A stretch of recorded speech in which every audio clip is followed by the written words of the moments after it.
pasada, el Consejo Coordinador Empresarial presentó 68 propuestas que buscan reducir el impacto negativo que la pandemia está causando a la economía del país. El objetivo es reactivar las actividades económicas durante y después de la cuarentena por el COVID-19. Valeria, tú leíste, supongo, este documento. ¿Nos los puedes resumir? Porque la verdad es que es un documento enorme, muy grandote. Mira, Leo, la verdad es que el Consejo Coordinador Empresarial hizo una serie, demasiadas en mi opinión, de propuestas. Hubo varias reuniones a través de diferentes plataformas, donde muchos actores relevantes para la economía, también para la política, incluso algunos participantes del sector salud, dieron como algunas ideas, casi como ideas al aire, sobre qué se podría hacer para manejar de mejor manera la parte económica, también la parte de salud, pero enfoquémonos en lo económico, de este tema. Y de ahí el Consejo Coordinador Empresarial juntó algunas de estas, pulió, como que las ordenó un poco y las presentó en este documento con 68 ideas. Y así le llama, 68 ideas, ¿no? Más que 68 puntos, son 68 ideas casi al aire para mejorar o para tratar de hacer esta crisis económica más llevadera. Yo creo que la parte más relevante y donde nos deberíamos de quedar como el resumen es que hay que proteger al empleo y de diversas maneras lo que llama el Consejo Coordinador Empresarial es a buscar apoyos internacionales, a utilizar las líneas de crédito que se tienen con el Fondo Monetario Internacional, a buscar una cooperación internacional en apoyos para el empleo. Entonces va muy relacionada, desde luego hay muchas áreas, pero va muy relacionado con mantener el empleo a través de diferentes apoyos. Entonces lo que sugiere el Consejo es, podríamos endeudarnos, se podría endeudar el país, ya sea de deuda que México recurra a los mercados internacionales o a través del uso de las líneas de crédito que ya tiene con el Fondo Monetario Internacional y demás, pero para que el gobierno o que venga un apoyo del sector público hacia el sector privado, desde luego, con una contraprestación, con que el sector privado se comprometa a mantener la nómina. Básicamente las propuestas van bordeando sobre este tema y claro, son muchas, son ideas que de repente suenan aisladas y me parece que es una lista de 68 buenas ideas, pero creo que no han tenido ninguna recepción ni ningún eco en la administración. Proteger el empleo es lo que están tratando de hacer en los demás países, Jorge. En Estados Unidos ya le metieron $3 billones de política fiscal, 14 puntos del PIB, 3 millones de dólares, y sin embargo hay 30 millones de desempleados en las últimas 6 semanas. Ya llegó el desempleo a más del 14% de la población económicamente activa. Pues no parece estar funcionando ni siquiera esa política fiscal, Jorge.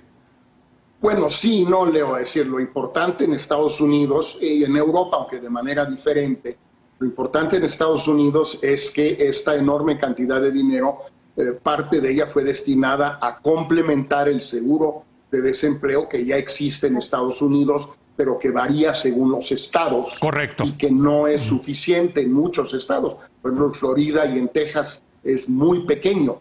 Pero incluso en los estados donde es mayor, $600 por semana, pues no es mucho, por eso lo duplicaron otros 600 más durante 3 meses, 600 por semana, que permite a la gente que pierde su empleo seguir consumiendo, seguir pagando la hipoteca. Pero eso no es proteger el empleo, Jorge. No, el camino de los americanos no fue ese. El camino de los americanos es la gente que pierda su empleo lo pierde, pero hay un seguro de desempleo y un apoyo mientras recuperen su empleo.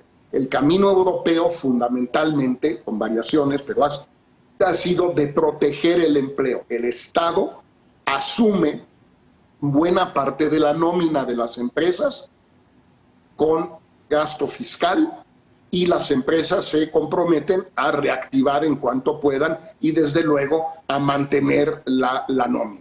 Esa es la fórmula europea. Ya veremos cuál funciona mejor. Estados Unidos tradicionalmente tiene mucha más flexibilidad en su mercado de trabajo que Europa. Europa mucho más solidario, mucho más generoso en ese sentido. El problema es que en México no tenemos ni lo uno ni lo otro. No tenemos el seguro de desempleo ni el dinero que se le da a la gente que perdió su empleo. no a la gente a la que le iba mal antes y le sigue yendo mal.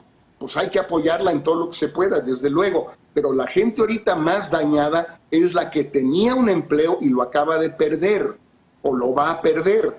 Esa gente en México no tiene nada. Se dice, pero ahí volvemos al tema de los medios, que muchas empresas que sí cumplieron en mantener la nómina, en seguir pagando el salario, tal vez no la totalidad, sobre todo para los propineros, desde luego, pero una buena parte del salario. Pero eso fue durante el mes de abril, y ahorita en mayo, quién sabe qué esté sucediendo. Sí, claro, claro. Y las propuestas del CCE pues van un poco en ese sentido, sobre todo la de la Coparmex, el salario solidario, que era de que a partir del 1 de mayo las empresas pusieran la mitad del salario y el gobierno pusiera la otra mitad. Pues López Obrador dijo que no y los mandó al diablo, punto. Ahora, Javier, lo que tenemos, si uno lee las 68 propuestas del CCE, es unos empresarios keynesianos que se enfrentan a un gobierno que, pues déjame llamarle neoliberal, en el sentido de que no quiere dejar el tema de la austeridad. Sí, no sé si yo usaría esos dos términos, No, Leo, bueno. provocativos. Es Creo una que son provocación, momentos, Javier, es una provocación. son momentos extraordinarios, y me parece que en estos momentos extraordinarios, gente que ha tenido históricamente una cierta postura la cambie. Estamos viendo tal vez a ciertos empresarios cambiar posturas históricas, y como bien señalas, estamos viendo un gobierno que no parece estar dispuesto a cambiar gran cosa su discurso. Yo leí solamente un resumen, creo, porque fueron, no sé, creo que 18 páginas las que yo leí, y no sentí tan contundente el tema del empleo, debo de decir. Por ejemplo, leí un documento de Gerardo Esquivel, también de 14, 12 páginas, y ahí sí me transmitió mucho el enfoque hacia salarios y empleo. En el resumen que yo leí de las 68 propuestas, no sentí tan contundente ese tema. Ahora, pero entonces, ¿qué resaltarías, Javier, de los 68 puntos? Ver, yo resaltaría algunas cosas de posturas que sorprenden, como dices tú, una perspectiva keynesiana que venga de ese sector, pero sobre todo lo que yo percibí, y que es algo que sí me gusta, es el énfasis en la necesidad de un diálogo, en debatir y discutir, el tono propositivo, el buscar interlocución entre distintos sectores. Creo que había una cierta pluralidad en la gente que reunieron. Yo creo que todo eso es muy positivo, y si lo que resultó fue una especie de lluvia de ideas, yo creo que en estas circunstancias una lluvia de ideas no viene mal. Tal vez no sea suficiente, pero creo que no lo presentan como algo que ya dijo todo lo que se tenía que decir sobre el tema. Es más, yo creo que se complementa lo dicho en este documento con otros documentos similares, por ejemplo, el de la UNAM, el nuevo curso de desarrollo, el de Gerardo Esquivel, que está ahorita en el Banco de México, el de Santiago Levy, que se publicó en Nexos. Todos esos documentos creo que se complementan, enfatizan cosas distintas, todos ellos tienen ideas interesantes y que creo que podrían ser muy, muy útiles para el gobierno. El problema es que no están teniendo interlocución con el gobierno, y el gobierno no parece estar dispuesto a hacer grandes ajustes a las posturas que ya adoptó López Obrador. Yo espero que eso vaya cambiando. Yo creo que tendrá que cambiar. Nos queda tiempo para una última ronda, y yo te preguntaría, Valeria, yo me encanta que también haya muchas ideas, pero perdón, ya no es el tiempo de las ideas. Estamos en medio de lo que quizá pueda ser la peor depresión económica en México desde la Gran Depresión de los años 30, y nosotros aquí seguimos con las ideas, por Dios.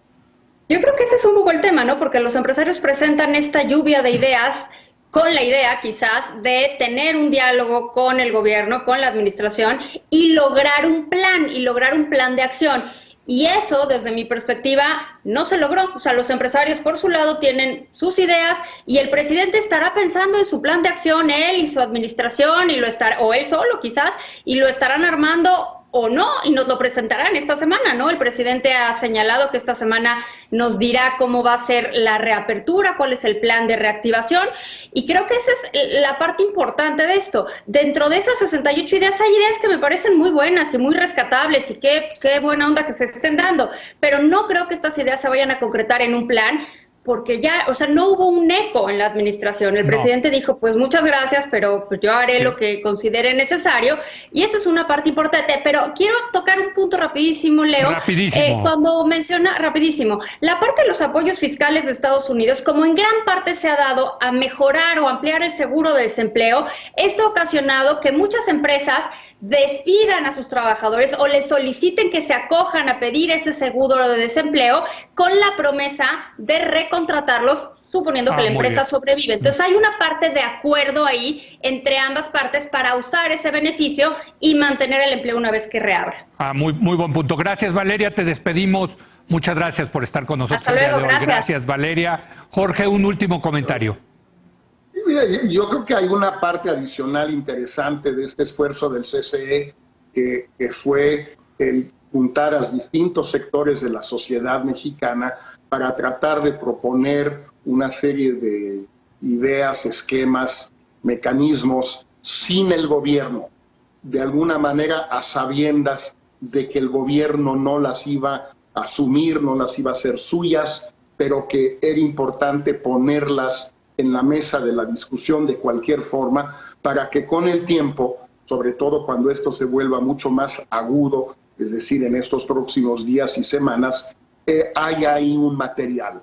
No creo que sean ingenuos en cuanto a que se dieron cuenta ya que López Obrador no les va a hacer caso, pero sí creen, pienso yo que creen, que habrá cada vez más sectores de la sociedad mexicana, los partidos, los activistas, en el caso de la Iglesia, tal vez Estados Unidos, parte de la clase política adicional, los gobernadores de los estados, que puedan irse sumando algunas de estas ideas y poniéndolas en práctica, aunque el gobierno no quiera, porque en efecto el gobierno no va a querer. Bueno, pues eso ya lo sabemos, el gobierno va a hacer, o como dice Valeria muy bien, no hacer lo que se le dé su regalada gana, porque así es este gobierno.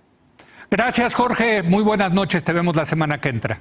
Gracias, Leo. Javier, un abrazo. Gracias. Y un último comentario, Javier. Mira, a mí me gusta el esfuerzo, me gusta las ganas de dialogar y debatir y de pensar en ideas. Tienes razón, Leo, que ya no es tiempo de estar pensando en qué hacer, sino de hacer. Pero en fin, el tratar de pensar y para luego hacer, me parece un esfuerzo que hay que reconocerles.